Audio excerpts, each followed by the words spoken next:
नमो नमः छात्रा, मैं डॉक्टर प्रदीप आचार्य और आज हम सब मिलकर के वर्णों पर बात करेंगे। जो कुर्ता पहने हूं इसमें छोटे छोटे धागे हैं और वो धागे भी कई प्रकार के हैं।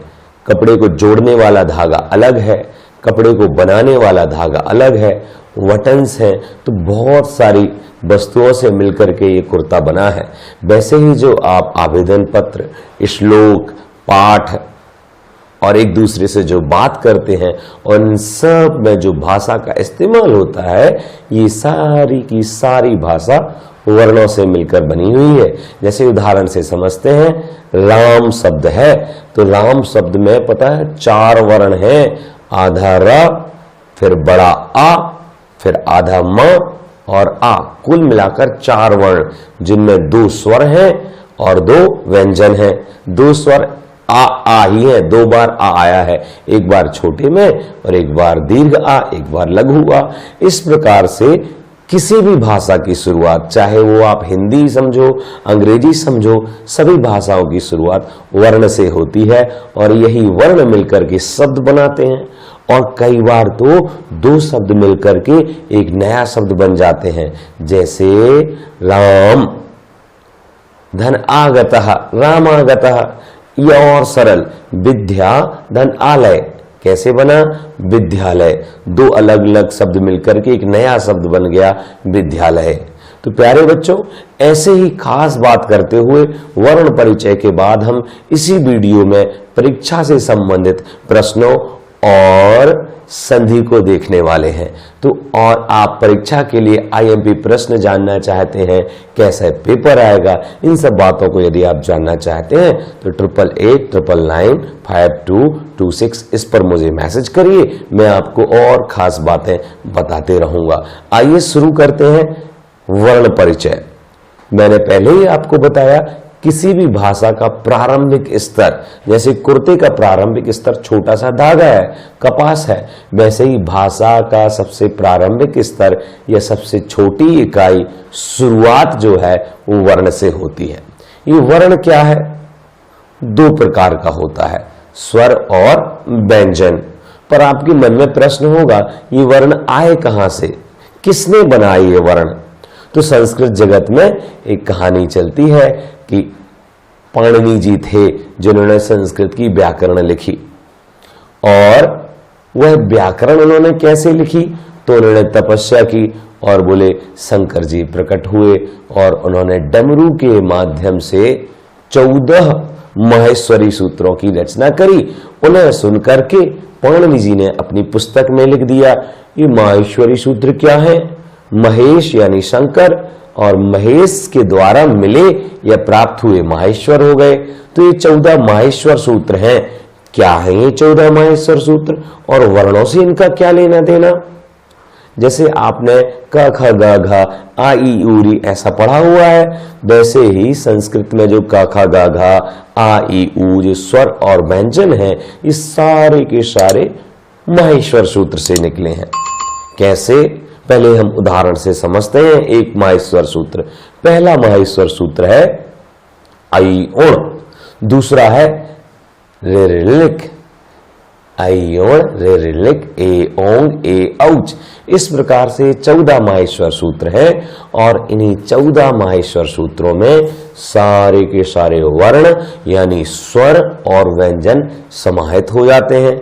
यानी आपने ये 14 माहेश्वर सूत्र पढ़ लिए और ये याद हो गए तो आपके लिए व्याकरण समझने में, चाहे वो हिंदी भाषा की व्याकरण हो या संस्कृत भाषा की व्याकरण हो, मैं तो इवन ये कहूंगा, आप बड़े होके बड़ा से बड़ा एग्जाम देना चाहते हैं तो उसमें हिंदी की व्याकरण संबंधी कोई भी प्रश्न आपसे बन जाएगा। बस प्रारंभिक स्तर पर से ही आप थोड़ा थोड़ा व्याकरण को समझने का प्रयास कीजिए।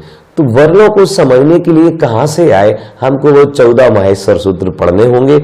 मैं केवल आपके सामने एक बार पढ़ूंगा और आप फिर उन्हें बार बार इस वीडियो को पीछे आगे करके सुनना, तो वो आपको याद हो जाएंगे। पहला माहेश्वर सूत्र है आई ओण।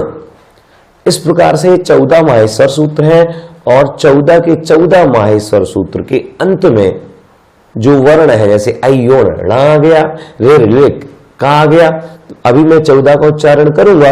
जो प्रत्येक माहेश्वर सूत्र है उसका अंत का वर्ण हलंत है। हलंत का मतलब है वह आधा है, क्योंकि व्यंजन हमेशा आधा होता है। अब जब वह आधा है तो उसका क्या मतलब है?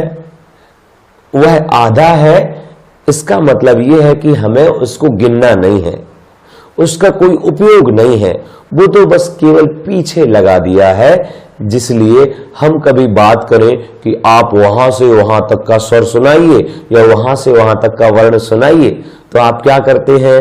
जैसे एक से सामान्यतः एक समझते हैं, जैसे मुझे काम है ए लड़के से लेकर के या 1 से लेकर के 9 रोल नंबर तक के लोगों से काम है, तो मैं क्या कहूंगा? 0 से लेकर 10 के बीच के सभी छात्र खड़े हो जाएं, इनसे मुझे काम है। तो मैंने 1 से 9 ना बोलकर क्या बोल दिया? 0 से 9 बोल दिया। ये ही यहां संस्कृत में तरीका अपनाया है कि जब भी कोई माहेश्वर सूत्र को जो वर्ण अंदर आए हैं वो पूरे के पूरे वर्ण हमें प्रयोग करने हैं।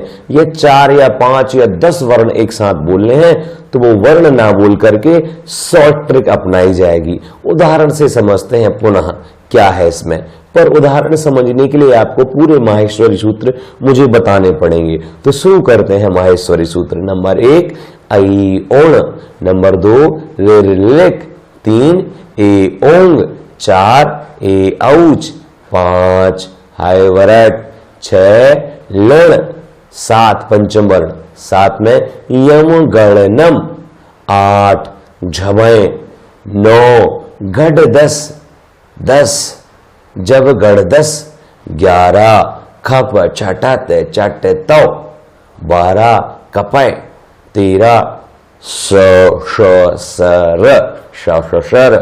और 14 हल। इस प्रकार से 14 माहेश्वरी सूत्र हैं। अब जो पहला माहेश्वरी सूत्र है वो आ से शुरू हो रहा है, और आप देखो अयोन रिलिक एओंग ए औच, चौथा माहेश्वरी सूत्र देखो ए औच, और उसका अंतिम वर्ण क्या है? चा। सभी का अंतिम वर्ण हलंत है। अब मुझे आ से लेकर के चा तक, यानी चा के पहले तक के वर्णों को बोलना है। तो मैं क्या बोलूंगा? आ ई उ री ली ए ओ, ये सब मुझे बोलना पड़ेगा। तो पाणिनि जी ने ये 14 सूत्र जो लिखे हैं वो कहते हैं ये सब मत बोलो, आप क्या बोल दो? केवल अच। अच का मतलब होगा आ से लेकर के चा के पहले तक के सारे वर्ण। तो क्या होगा? ये अच।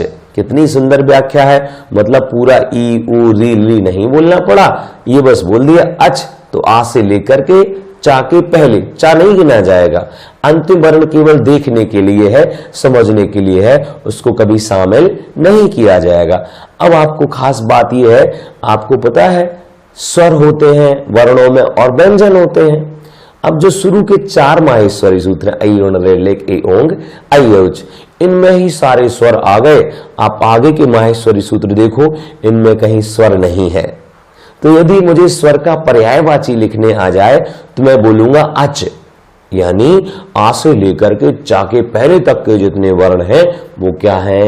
अच हैं। इस प्रकार से स्वर का पर्यायवाची अच हो गया। अब हम गिनते हैं कितने हैं वो। तो आ, ई, उ, री, ली, ए, ओ, आई, औ, कुल कितने हुए? 13। तो 13 सॉरी कुल हुए 9। तो 9 ही स्वर हैं, परंतु जो शुरू के 4 स्वर हैं आ, ई, उ और री, ये चारों के चारों स्वर लघु भी होते हैं, दीर्घ भी होते हैं, और तो और ये 4 के 4 स्वर प्लुत भी होते हैं। क्या मतलब? जैसे मैं बोलूं अ, मैं बोलूं आ, फिर मैं बोलूं आ, तो तीनों आ में अंतर हो गया। तो जो मैंने बोला छोटे, बिल्कुल जल्दी से बोला, बिल्कुल कम समय में आ, ये था लघु आ। फिर मैंने बोला आ, बड़ा हो गया, तो ये हो गया दीर्घ आ। और मैंने और लंबा खींचा आ, जैसे मुर्गा करता है कुकड़ू कू, तो ये हो गया प्लुत आ।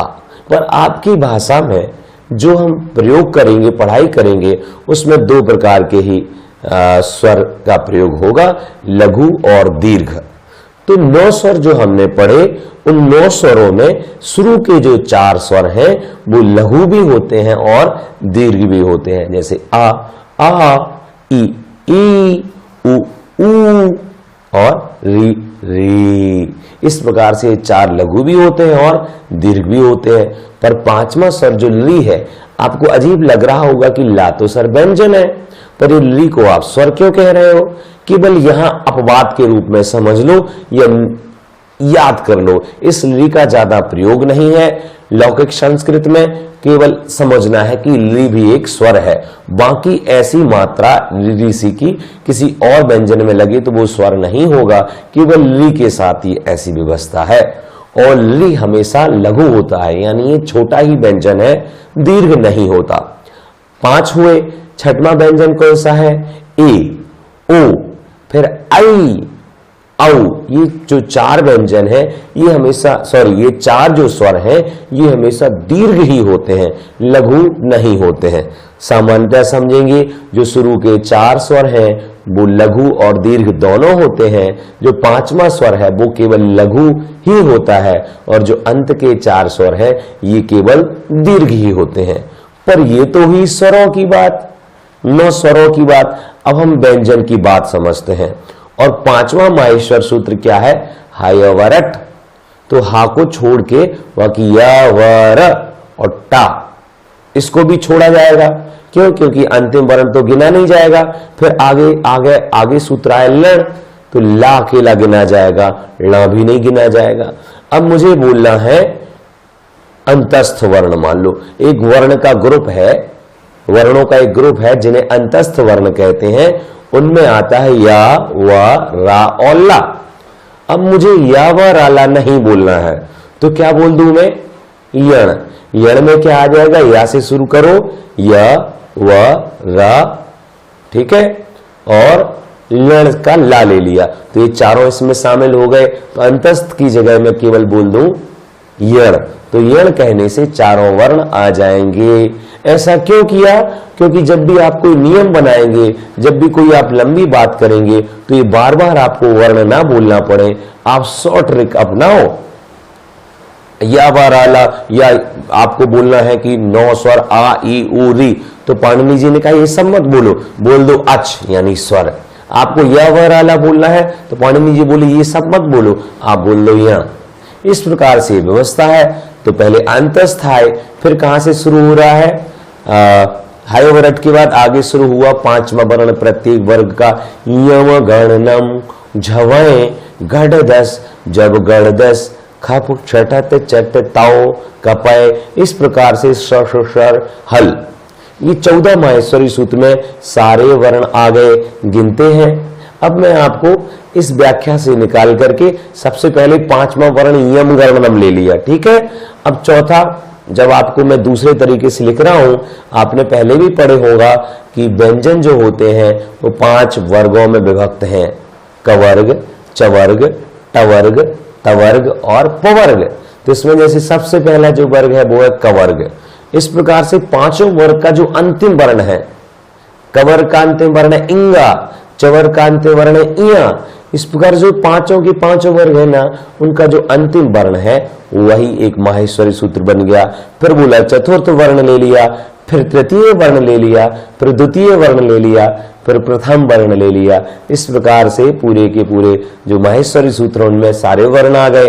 फिर यावर आला पहले ही आ गया था, फिर श भी आ गया और हा भी आ गया, ठीक है।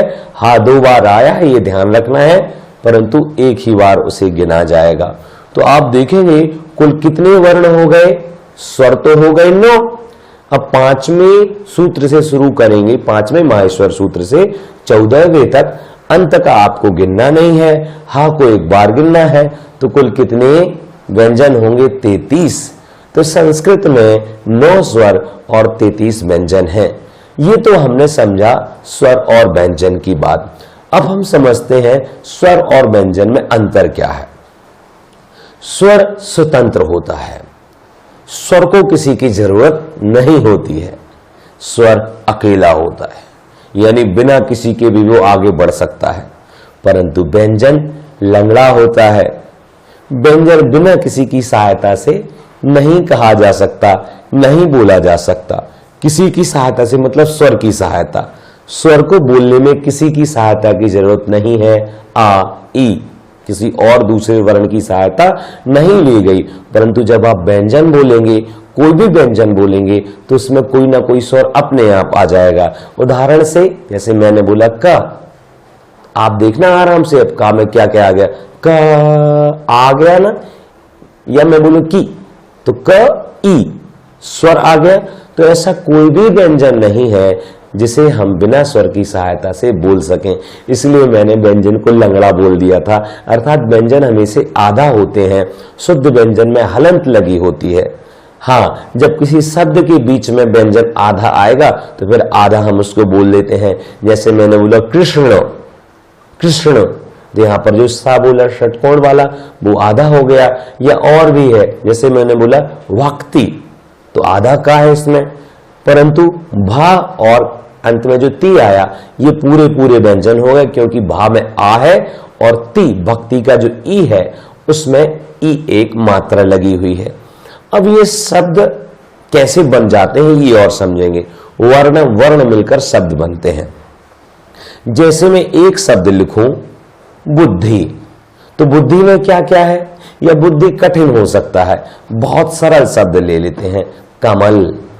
कमल में आपको 3 वर्ण दिख रहे हैं, क म ल, परंतु मैंने पुनः कहा जो क म और ल ये तीनों के तीनों व्यंजन हैं, और व्यंजन हमेशा आधा होता है, स्वतंत्र नहीं होता।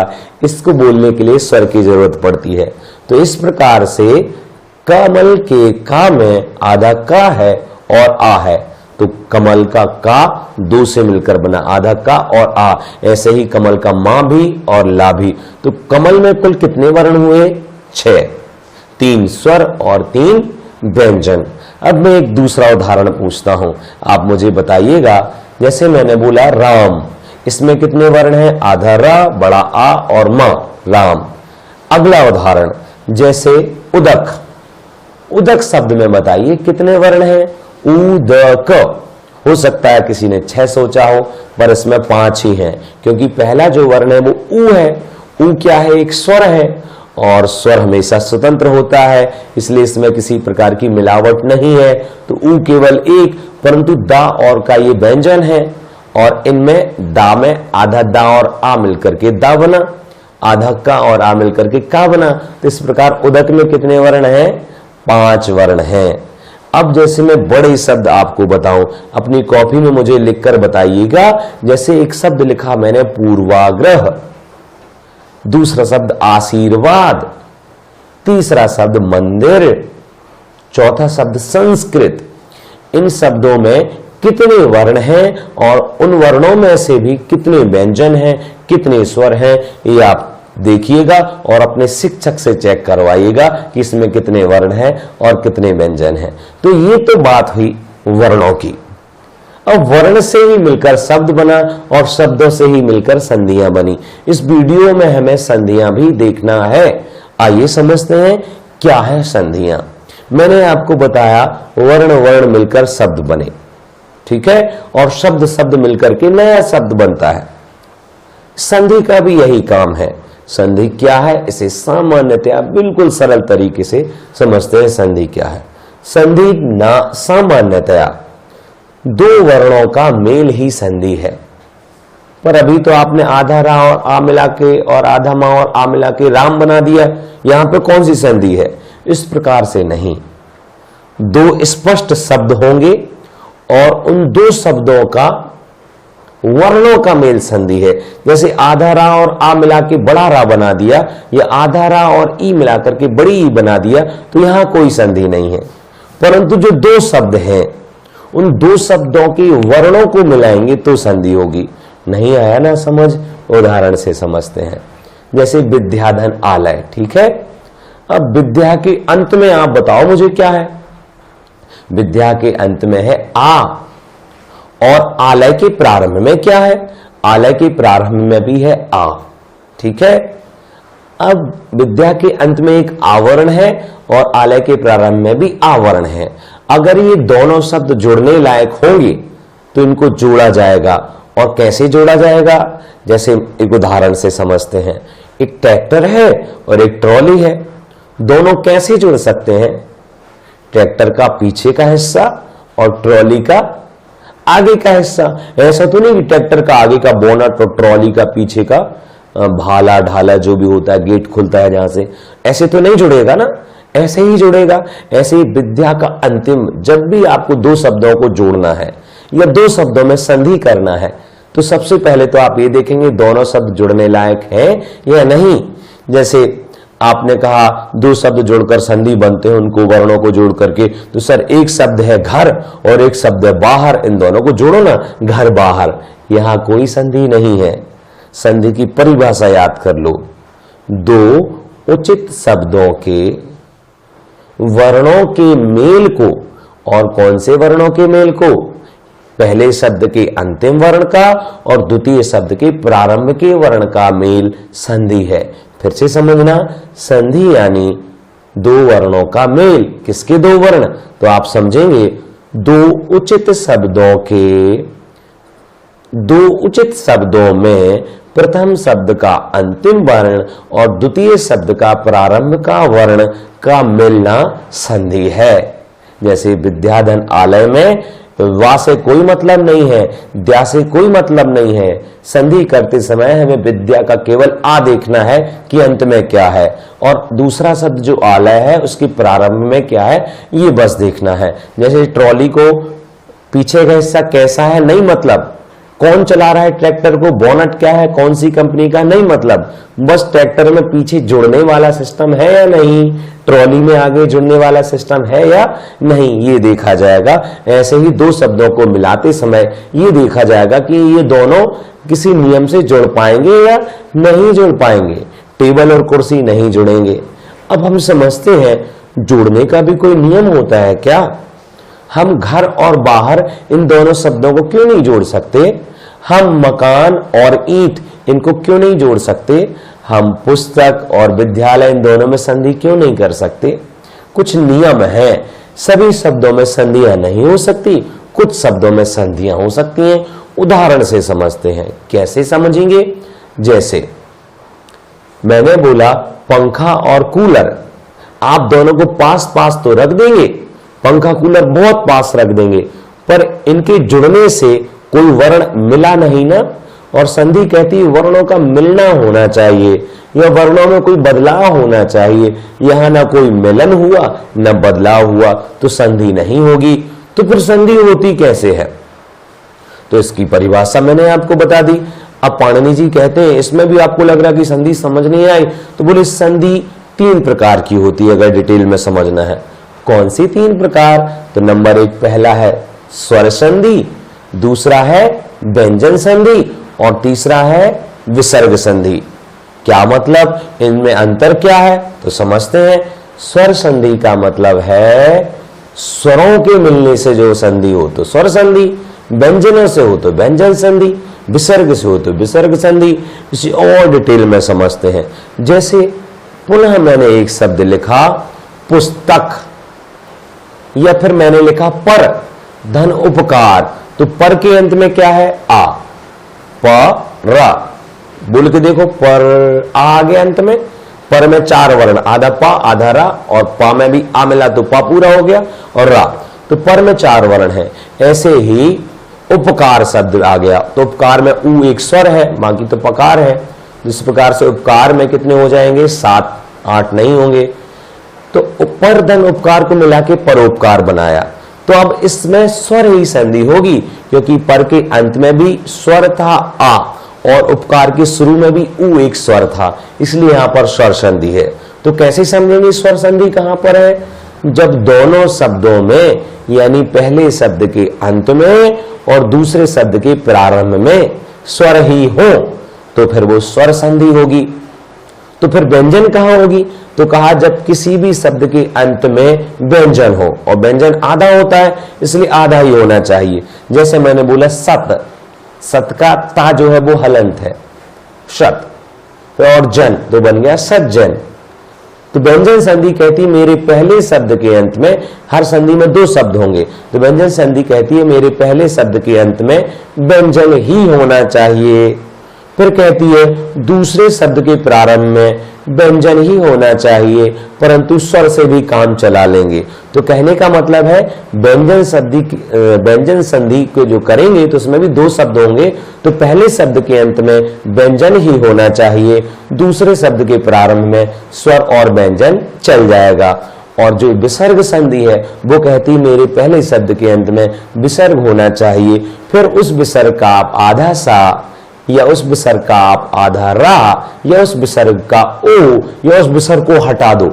इस प्रकार से विसर्ग संधि होगी, परंतु विसर्ग तो होना जरूरी है। आपसे अगर शब्द लिख के पूछा जाए कि इसमें कौन सी संधि हो सकती है, स्वर, व्यंजन या विसर्ग, तो आप बताना। जैसे मैं आपको क्वेश्चन देता हूं, जैसे मैंने बोला दिक धनपाल, उदाहरण देखो। अब बताओ मुझे इसमें कौन सी संधि है, कमेंट में बताना। और अच्छी अच्छी बातें सीखने के लिए मुझे मेरा नंबर ये है, मैसेज करना। अगला दूसरा प्रश्न, जैसे मैंने बोला गिरी धन ईस, आप अंदाजा करो गिरी के अंत में क्या है, ईस के प्रारंभ में क्या है, और अब मुझे बताओ ग्रीस में कौन सी संधि होगी। अगला क्वेश्चन, जैसे मैंने बोला महर्षि, महाधन ऋषि मिलकर बना महर्षि। अब मुझे बताओ इस शब्द में कौन सी संधि है, स्वर या व्यंजन। महाधन ऋषि दोनों तरफ स्वर है इसलिए स्वर संधि है। पर मनोरथ में मनस का मनः धन रथ, मनोरथ बना तो यहां पर विसर्ग संधि है। इस प्रकार प्यारे बच्चों, आज हमने तीनों संधियों में अंतर, वर्ण और वर्णों में स्वर और व्यंजन और संधि की परिभाषा, ये सब देखा। आप जरूर कोई प्रश्न हो तो मुझसे पूछिएगा, पर ये ध्यान रखना वर्ण में स्वर होते हैं, व्यंजन होते हैं। स्वर होते हैं 9 और व्यंजन होते हैं 33। 33 व्यंजनों में भी फिर 3 हिस्से किए गए हैं। 25 तो है उसमें कवर्ग, चवर्ग, टवर्ग, जो कहते हैं स्पर्श व्यंजन। तो 25 का से लेकर के पापा बाबा मां, ये 25 हो गए स्पर्श व्यंजन। और जो य व र ल, ये जो 4 हैं ये ऊष्म व्यंजन अंतस्थ व्यंजन कहलाते हैं। और जो श श शक्कर का सा को नीचे जीप करके बोलना है, स ह सा और हा, ये जो 4 बोले ये ऊष्म व्यंजन कहलाते हैं। तो 25 स्पर्श व्यंजन, 4 अंतस्थ व्यंजन और 4 ऊष्म व्यंजन, तो कुल 33 व्यंजन हुए। तो 33 और 9 स्वर, कुल कितने हो जाएंगे, 33 और 9 हो जाएंगे 42। तो 42 स्वर व्यंजन, यानी संस्कृत में 42 वर्ण है। आज हमने ये पढ़ा। और भी कोई समस्या हो अगले वीडियो में हम दीर्घ संधि, गुण संधि आदि पढ़ेंगे। आज के लिए इतना ही। नमस्कार।